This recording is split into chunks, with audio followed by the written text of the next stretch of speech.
네, 후보자님. 네, 축하드립니다. 네. 대통령도 그렇지만 우리 군도 국민의 생명과 재산을 보호해야 되는 것, 우리 국토를 방위해야 되는 것, 이것이 제1의 임무라고 할 수가 있죠? 그렇습니다. 네. 우리 헌법에 현역 군인은 국무총리나 국무위원이 될 수 없다라는 조항이 있다는 것을 혹시 알고 계십니까? 거기까지 제가 인지 못했습니다. 네, 우리 헌법에는 현역 군인은 할 수 없다라고 되어 있습니다. 왜 그렇게 헌법에다 아예 명시를 해놨을까요? 정치적 중립을 고려한 게 아닌가 싶습니다. 당연한 말씀이고요. 군이 실제로 정치의 중립뿐만 아니라 정치에 개입하고 쿠데타를 일으키고 그런 흑역사가 있기 때문에 아예 헌법에는 현역 군인은 국무위원이 될 수 없다. 현역 군인은 국무총리가 될 수 없다라는 조항을 명시해 놓았습니다. 이것이 우리 헌법 정신입니다. 12.3 내란은 이런 헌법 정신을 정면으로 위배하고 짓밟은 폭거였죠. 전두환 노태우 일당의 신군부의 12.12 군사 반란, 군사 쿠데타 못지않게 역사적으로 매우 부끄러운 역사가 하나가 될 수 있습니다. 자, 그런데 이런 12.3 내란 사태 때 뭐 본인은 아닙니다만 실제로 합참이 패싱되었죠. 알고 계십니까? 예, 지금 특검에서 조사 중인 걸로 알고 있습니다. 네, 그렇습니다. 합참은 몰랐다는 거 아닙니까? 이게 보니까요, 국군조직법 제9조 합동참모의장의 권한 이렇게 돼서요. 합참의장은 군령에 관하여 국방부 장관을 보좌하며 국방부 장관의 명을 받아 전투를 주 임무로 하는 각군의 작전부대를 작전 지휘 감독하고 이렇게 돼 있어요. 이렇게 되는데 비상계엄 내란은 뭐 정당한 군 작전은 아니었지만 어쨌든 합참을 건너뛰고 이렇게 직접적으로 대통령이 관여한 내란입니다.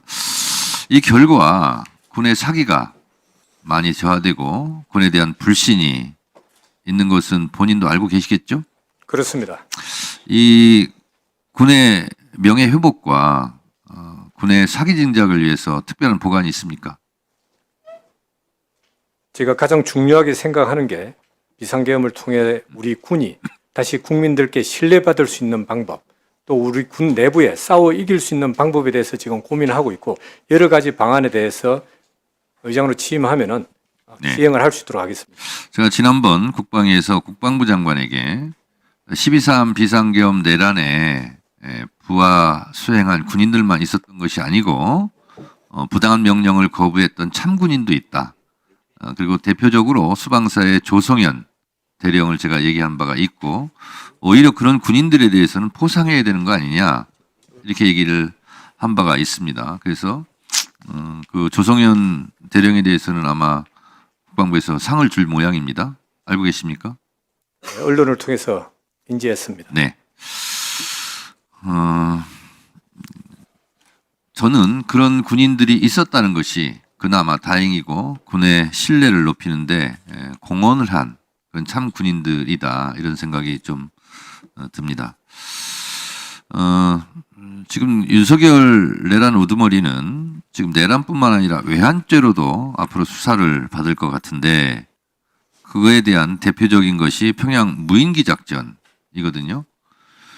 이거는 그 당시 합참에 뭐였습니까 그때? 저는 전략사령관 직책을 수행하고 있었습니다. 합참 전략기획본부장 하셨습니까? 예, 그렇습니다. 이거 몰랐습니까? 예, 몰랐다고 해서 본인이 지금 다행이다 이렇게 생각하지 마시고요. 이런 일을 어떻게 합참 모르게 합창을 건너뛰고 이런 일을 저질렀는가. 이런 부분에 대해서 본인이 합참 최고 책임자는 아니었지만 실제로 합참이 제대로 된 역할을 못했다 이렇게 생각은 안 하십니까? 지 체계는 갖춰줘야 된다고 생각을 합니다. 네, 그렇습니다. 앞으로 이런 군기가 해이해지는 이런 일이 없었으면 좋겠습니다. 대통령께서요, 전작권에 대해서 말씀하셨어요. 거기에 대한 특별한 입장 있습니까?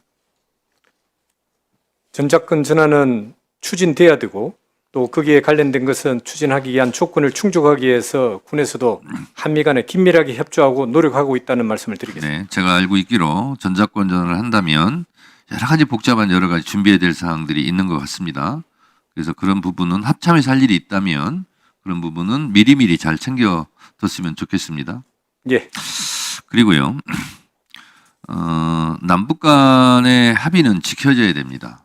특히 9.19 군사 합의 이 복원을 위해서는 여러 가지 국제 정세나 남북 관계 그리고 북미 관계 등 여러 가지 전제 조건들이 있습니다만 실제로 우리가 또 남북 간의 군사 합의를 맺은 만큼 우리가 또 취할 조치, 준비사항 이런 것이 좀 있을 것 같아요. 잘 아시겠지만 이 군사 합의는 지상, 해상, 공중에서의 적대 행위를 전면 중지한다.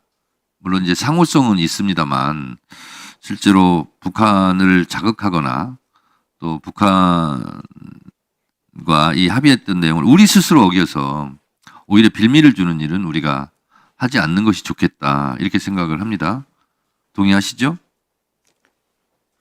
물론 북한이 어긴 부분도 있다면 우리가 그것은 적극적으로 대처를 하는 것은 별개로 하더라도 예, 그렇습니다. 그렇죠? 예, 저는 잘 해주시리라고 믿고 앞으로 합참 의장이 되면 앞으로 어떻게 하시겠다는 각오 한 말씀 해주시기 바랍니다. 9.19 군사 합의의 목적이 전방에서의 긴장 완화 또 우발적 군사 충돌을 방지하기 위한 목적에 부합한다는 생각을 가지고 있습니다.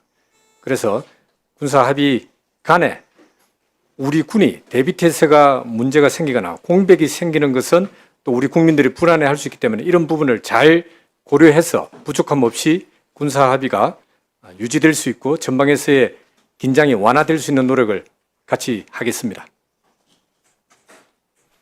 네, 정청래